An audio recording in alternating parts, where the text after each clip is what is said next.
Hello friends, this is Lee the Cold War Prepper, and we'll try this again. This is a redo. I bought a microphone yesterday. I realized that we're having problems with some people with the volume. So I bought a microphone trying to make it better. It didn't sound like, when I played it back, it didn't make it that much better. Matter of fact, it may have even made it worse. So we're going to try to redo this. This is an ongoing problem, and hopefully the microphone will work, but I may just have to give up doing YouTube videos. I have an esophageal problem, and I'm going to have another surgery on April Fool's Day. Every time they stick the instruments down to work on my esophagus, they disrupt the larynx. Hard to believe I was a championship debater 50 years ago, and I was a paid professional speaker just 10 years ago because so much damage has been done to my larynx, and I just can't get the air flow through to get the volume that everybody wants. So if I can't find a good mic, I may just have to give up on it because no sense trying to do videos nobody can hear. But if you know of a good cordless MacBook Pro microphone, please let me know in the comments below. So, yesterday we talked about 9 rules for what to barter. Today I'd like to talk about 13 rules for how to barter. Now, these are my rules. These are the rules I apply to myself. I'm not inflicting them on you. You have the freedom to choose to whether to follow them, whether to amend them, modify them, whether to adopt them, or to delete them. So I don't want to tell you how to do something. I want to tell you how I'm doing it, and if it's an idea that's suitable for you, please feel free to use them. So let's talk about barter. Barter is an exchange between two people. So two people each has a need, and they're looking for something. So I want this from this person, and this person wants that from this person, from me. So hopefully the two of us can come together. We can arrange a trade of mutual satisfaction for the two of us. Now, that does not happen serendipitously. We have to kind of arrange for that to happen. It's just not going to happen by pure luck. It's a 1 in 1,000 chance that you're going to just walk outside and find somebody who has what you want, you have what they want. You're going to immediately arrive at an agreement on the value of each and trade. So we've got to make that happen. So rule number 1 is, how do you find exchange partners? Well, there's 4 subsets to this. And subset number 1 is we can go around our neighborhood knocking on doors and saying, hey, I need, do you have? Number 2 within that subset, or B, is neighbors are going to come to your door, knock on your door, and saying, hey, do I need, do you have? That's what happened during Snowmageddon here in April of last year. People came to either on Facebook or to my house and said, hey, I need, do you have? And I said, in some cases, I said, yes, here you go. Number 3, or subset C, is going to be the establishment of a co-op or a flea market, or let's go back to 2. B is going to be the establishment of a bulletin board. And so, that's where, after Hurricane Katrina stuff, you saw these walls where you had pictures of people and 8.5 by 11 posters, and it said, if you know the whereabouts of, please notify. Well, same thing is going to happen with when you need things. And so I have a need for, and that's going to be posted on a power pole, or it's going to be posted on a wall somewhere, and you're going to find these bulletin boards emerging. The next step after that is going to be the development of a co-op or a flea market or a black market, whatever you want to call it, where you actually have an assembly where people are set up on a semi-permanent basis, and people come in and barter and trade, and that happens that way. The 4th way, Jose in Venezuela says that they do all of their barter arrangements by ham radio, and they'll agree upon what they're going to exchange and then where they're going to exchange it. He warns, however, that ham radio is very susceptible to other people listening in and finding out what's being traded, where it's going to be traded, and so the chances for robbery going there during the transaction and coming home are greatly increased. Number 2, realize if you're advertising what you have to barter rather than what you need, realize the clientele that you're going to attract. So if you say, hey, I have weed, come see me and I'll be happy to trade for something, or if I have alcohol, realize the clientele that's going to attract. Don't say what you have to offer, only express what you need, and then if they want that in exchange, let them know that you have it.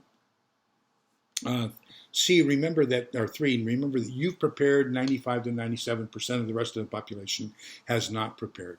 So that means that you may get the short end of the stick. People aren't going to have as much as good as you do.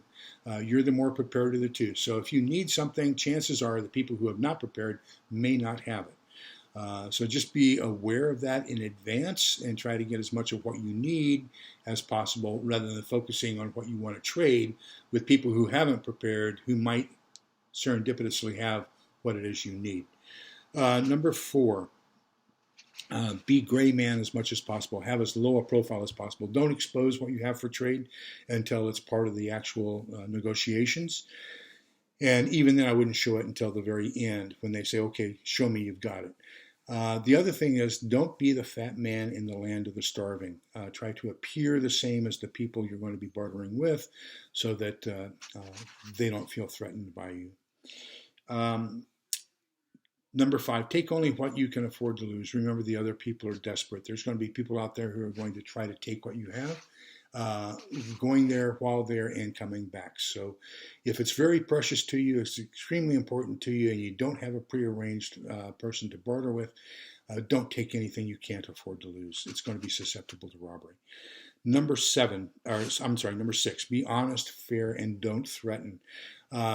People are desperate. People are in an existential threat. They need something in order to survive. You're offering a solution.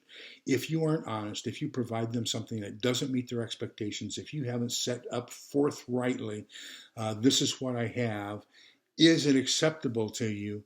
And then they make the decision. If somebody who is threatened and somebody who is desperate feels that they've been short-sighted or screwed, they're going to seek revenge and retaliation like you would not believe. You don't want that. On the other hand, if you make them feel like they came out of the transaction a winner, they're going to protect their source. So they'll be a little bit more worried about protecting that source so that there's an ongoing exchange. So if anything, try to lose in the deal a little bit, make the other person feel like they've won. Number 7, know the value of what you're taking for trade.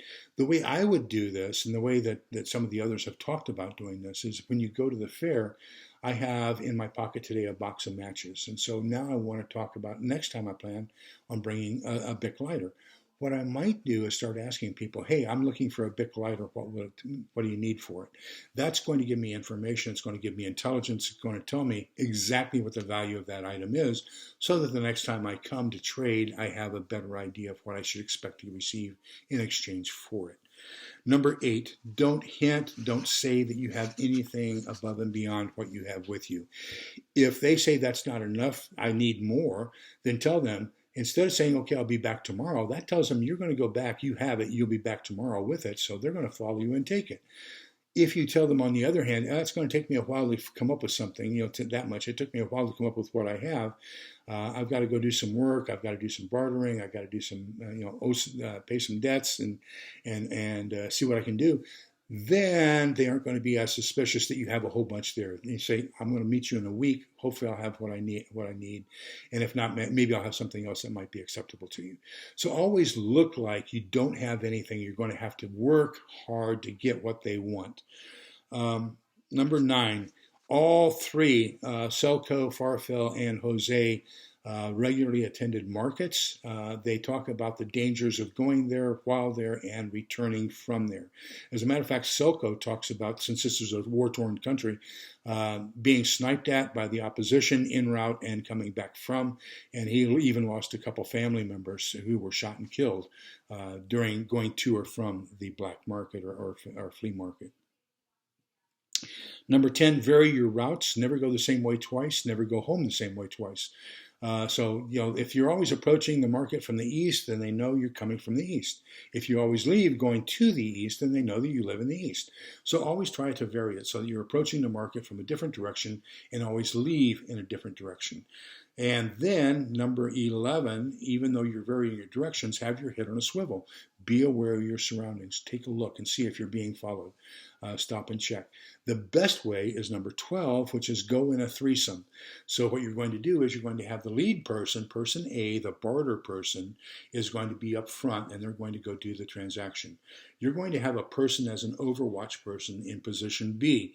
Now, you want position B to be somewhat visible, not obvious, but visible to the other barter person, so that they say, this person's protected, I won't be able to jump them right off the bat.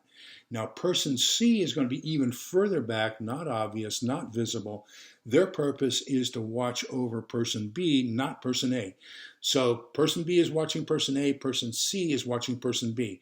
Now as you leave, person A goes, they say, person B is the overwatch person, so I'm not going to get behind person A, I'm going to get behind person B.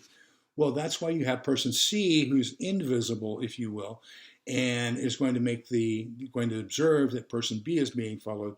So now they're going to sound the alarm that you're being followed, tracked, or traced. So number 13, the final one, is your mother told you, don't go in dark alleyways, nothing good happens there. Same thing with bartering. Always do your bartering in an open, well-lit, preferably well-populated area, so that you are not as susceptible to robbery or theft as you would be in the other cases. So remember, we're all in this together, so we can get out of it together. This is Lee on a Sunday morning, a redo. Hopefully this is a little bit louder. And Sunday morning at 8:10, March 20th. You all take care. Have a great day. Bye-bye.